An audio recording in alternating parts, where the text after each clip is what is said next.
We're back. No. Oh, no. And yesterday, no shout out, no whiskey in the tin. I'm going to lose my job. What am I supposed to say? From the top. We're back. And it's day 15. You're going to get a new co-host, aren't you? Might. Yeah.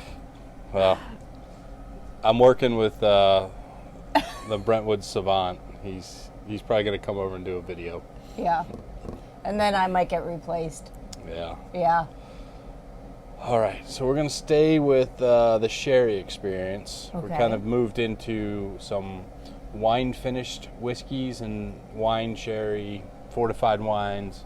And by wine-finished, so I'll tell them about this while you find the Redbreast Lustau.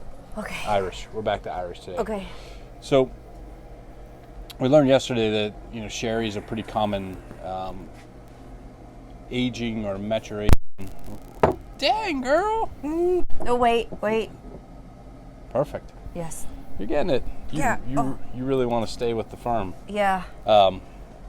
So, a lot of times, what you see a lot now with whiskeys is really trying to attempt different ways to finish or double cask or double mature a whiskey, because each cask, each type imparts something a little bit different to the whiskey. So if you just take your new make spirit and you put it into basically the same used bourbon barrels, you'll get some variations from barrel to barrel. Yeah. Even if they all, say you bought all your barrels from Buffalo Trace that had Buffalo Trace in it and you put them all in there, there will be differences based on where you put them in the aging house, where that there's going to be differences inside that wood.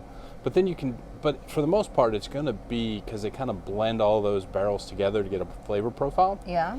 But if you want to change it, then you can take it and you can put it into a sherry cask for a number of years. Or you could have split that new make spirit when you ran your distillate and put half of it into bourbon barrels, half of it into sherry barrels, and then at the 5, 7, 12-year mark, blended it all together and done it that way. And then you have your whiskey. Yeah, and you got complexity. So this is Redbreast Lustau, and it's a sherry finished whiskey. You like this one, don't you? I do. It's been a while since you've had it, though. I know. So Redbreast is a quintessential Irish pot still whiskey. So I think this is the first pot still whiskey we've done this year. I think so. I believe so. So we've done a lot of single malts, and you can have American single malts, you can have Irish single malts, you can have Scottish single malts, you can have single malts from Taiwan, Japan, because all it is malted barley from one distillery aged in a barrel. Right. But they can use multiple barrels. They can. Okay. Yeah. But single pot still is indigenous to Ireland. It's an Irish style whiskey, an indigenous style whiskey in Ireland. And the story behind it is they have malted barley and unmalted barley in the mash bill. And do you remember why that is, Anne? It has something to do legally, doesn't it? Yeah. Yeah. Taxes. But I can't. Yes. Taxes. That's right. So back when they were part of the United Kingdom in Great Britain, the British used to tax them on malted barley. So the way the Irish got around it is they started throwing in unmalted barley into their mash bill. And so what it does is it really gives it a different flavor profile. So if you happen to have some of the single malt left behind, like the Kinahans, or I forget what the other, the Bushmills, and you put that next to the Irish pot still, it's a totally different flavored whiskey. Typically a little spicier, a little livelier. But why don't we just get into it? Okay. So it's 46% alcohol by volume. Probably what I've read is most of it's between 9 and 12 years of age. So it's non-age statement. So it doesn't say 12 like typical Redbreast 12-year-old whiskey. You have 12, 15, 21. But it goes in European and bourbon oak barrels, and then for about a year in Oloroso sherry casks for that final finish. So what do you get on the nose? I really get, I lost it now. I get like a vanilla and an almond. Yeah. I don't know if it's because I'm looking at this. I'm worried that gone are the days that it smells like wood. She's growing up. She's getting more than... I know. It's a little bit scary. Are you getting more than just wood? I am. At least in this one I am. Man, I just want to drink it. You're allowed to. Raisin. It's okay. And I don't know if it's because I'm looking at this, but I get orange peel. Yeah. No, there's definitely like a citrus. It just smells good.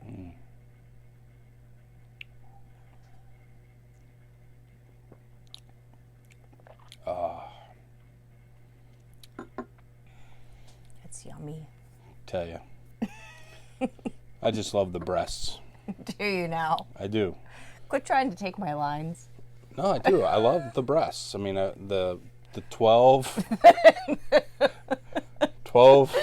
Oh, that's going to be really bad. Yeah. So you just need the to Redbreast 12-year-old is fantastic. The Redbreast 15 is really good, and it's mostly bourbon. The 21 will knock your living socks off, in my opinion. Yeah. This one is just, I mean, I think it's fantastic. It's really good. Yeah.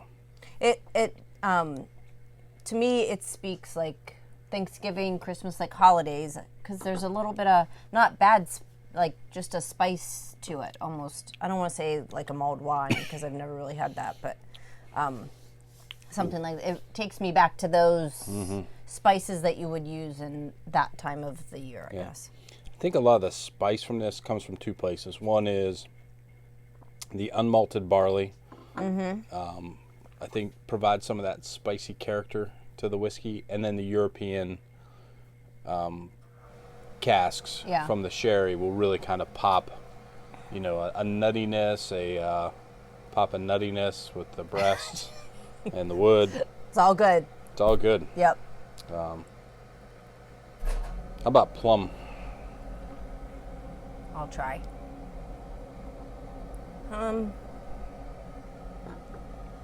No, not too much for me.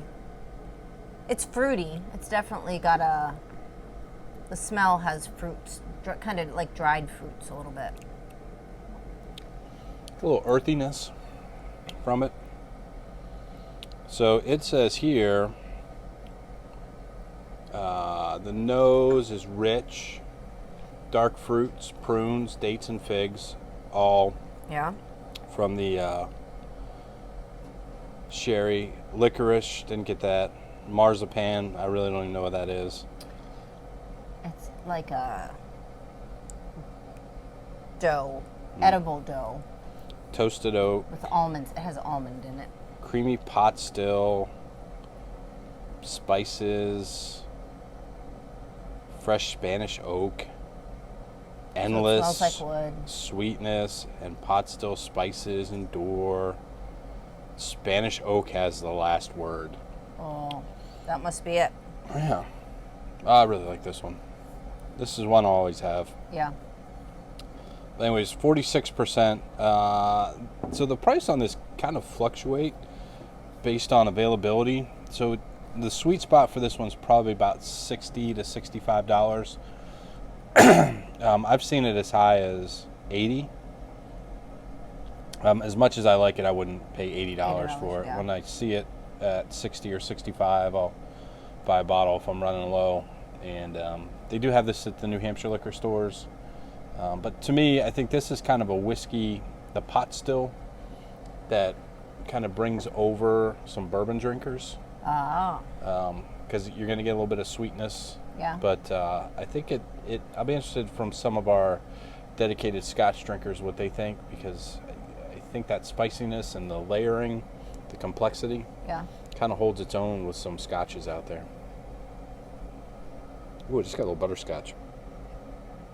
I got a little tickle in my nose. All right. That one might taste like another. Yeah. Saving mine for later. All right. Yep. Did you think of anybody? Oh. What? Let's not do the shout out. Okay. Since it's Irish whiskey. Yeah. And you have said that I don't like where this is going. With the words and stuff, yeah. the names of them, yeah. with the Irish accent. Yeah. So I'm going to teach you how to speak Irish along with the good people. Okay, great. So we're going to write this out. I can't wait. Get the executive producer to grab me a piece of paper. Oh. I apologize now. It's going to be bad and ugly. No, it's easy. It's easy. Yeah. You just have to...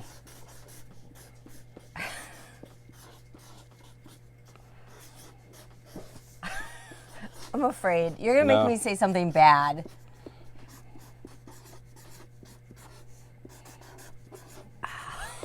So, I'm you just have to say these 4 words. We'll do them slow, but then you have to do them fast. All right. Ready? Whale, oil, beef, hook, now. Faster. Whale, oil, beef, hook, now. Whale, beef. No. Try again. Whale, oil, beef, hook, now. A little bit faster. Whale, oil, beef, hook, now. Whale, beef, hooked now. That's how you speak Irish. Whale, oil, beef, hooked, and now. Just saying them real fast. Whale, oil, beef, hooked now. And you're there. So there shouldn't be any more butchering of... Go ahead.